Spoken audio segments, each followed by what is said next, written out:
Takšnega obveščanja ni bilo. A vsebina ovadbe, ki smo jo danes pridobili od naših virov v pravosodju, ga demantira.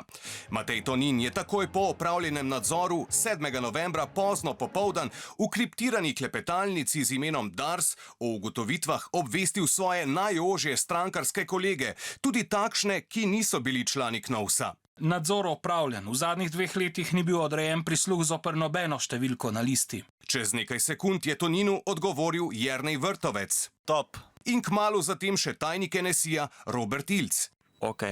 V klepetu je bil poleg omenjenih še Valentin Hajdinjak, nekdanji podpredsednik NSI-ja, ki je le dan pred tem spornim nadzorom zaradi korupcijskih afer na Darsu odstopil z mesta predsednika uprave tega podjetja. Preverjalo se je tudi prisluškovanje njegovemu mobilcu. Potem, ko so Dars zajele afere, je očitno najvplivnejše kadre NSI-ja zelo zanimalo, ali jim je v zadnjem času prisluškovala policija.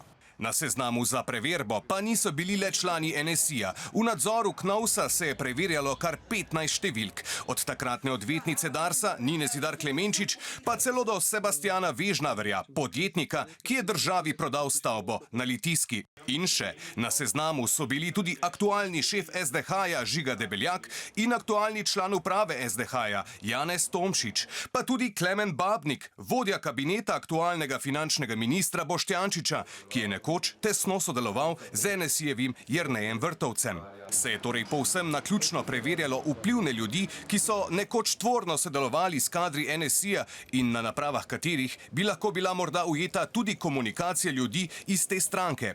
Gre za špekulacije, a dejstvo je, da je zaradi spornega nadzora KNOVS-a policija ovadila 4 člane NSI-ja, Mateja Tonina, Jerneja Vrtovca, Jožefa Horvata in predsednika KNOVS-a Janeza Žaklja.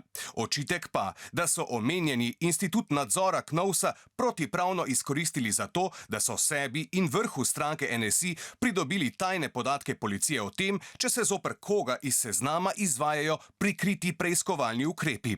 Predsednik NSI-ja je danes vse očitke ponovno zavrnil, delo policije v tem primeru pa označil kot politično motivirano.